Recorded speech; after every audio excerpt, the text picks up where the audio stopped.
Hello CMA Foundation students. I am CMA Rishab Ostwal. I have got all in a rank 1 in all the levels of CMA. CMA Foundation, CMA Inter, and also CMA Final.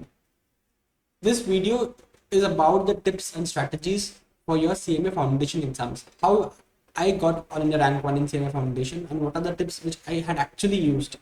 We are going to discuss them. So we know that CMA has 4 papers. You're starting with your business law and business communication. Then you have your finance and cost accounting. Then you have your mathematics and statistics. And finally, your economics and business management. Now, for theory subjects, I always recommend you to make some summary notes. Now, what is the benefit of these summary notes? This will be very helpful in your second and subsequent revisions. When should I make summary notes? You should make summary notes in your first revision. Now the second tip is to practice at least 80% of the problems on pen and paper for practical subjects. Now practical subjects mean subjects like mathematics, statistics. So practice them on pen and paper. Do not just see the answer and go to the exam. Then you have to understand the concepts before memorizing them.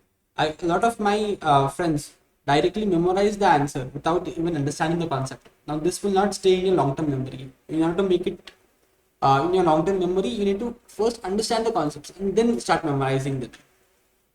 Whenever you see an easy problem, you need to strike it out. This will reduce the time for your second and subsequent revisions. You need to actually strike it out using a pen. Now, a very important tip is to make proper markings in your concept and question bank.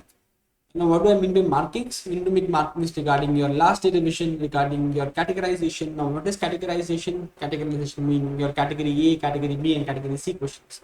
You need to make those markings in your book, and this will ensure that you are directing your efforts in the right direction. You have to pay more efforts on category A questions than category B and category C questions. I am not at all saying you to leave category C questions, but I am saying you to focus more on category A questions and category A chapters. Also, you can also make markings in your book with respect to the background behind various provisions. Now, while you're studying law or while you're studying any practical subject like say mathematics. Now, for example, say law, the faculty would have given you a particular background behind the provision, why the section was incorporated. Now, you may understand the background while you are listening to the class, but when you are revising, you might have forgotten the background. And then I have a habit of writing down the background in my concept books so that I can recall it when I am actually revising it. Then avoid post-mortem evaluation. A very friendly tip which I am giving to you guys is to avoid discussing your answers after you have written your exam with your peers. Once you have written the exam is done and dusted. Do not go to the material, check whether you have done right or wrong answer. This will create unnecessary panic in you and might impact your subsequent exams. And you have to stick to one material. I say that people keep juggling between materials. You have to first identify which material to study in, and you have to stick to that material till your last revision. Now, what is the reason for this? The reason for this is that it would become your picture memory. You would be able to recall, okay, this particular chapter is in this page and this is the concept being tested. And hence I always suggest you to stick to one material till your exam, till your third day. And during your last day revision, you need to avoid doing new concepts. I see that various people on their last day start doing new questions and new chapters which they haven't done before. And this will create unnecessary panic in them and it will impact the confidence with which they write the exam. And hence avoid doing new concepts, new chapters on the exam and focus on revising only the existing syllabus.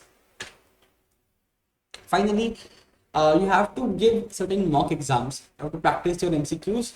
Now this could also be done on our website Edu Home Connect, where we have thousands of MCQs in our website, and you would get according to the difficulty level. We have 3 levels: easy, medium, and hard, and you would get the questions according to the difficulty level you choose.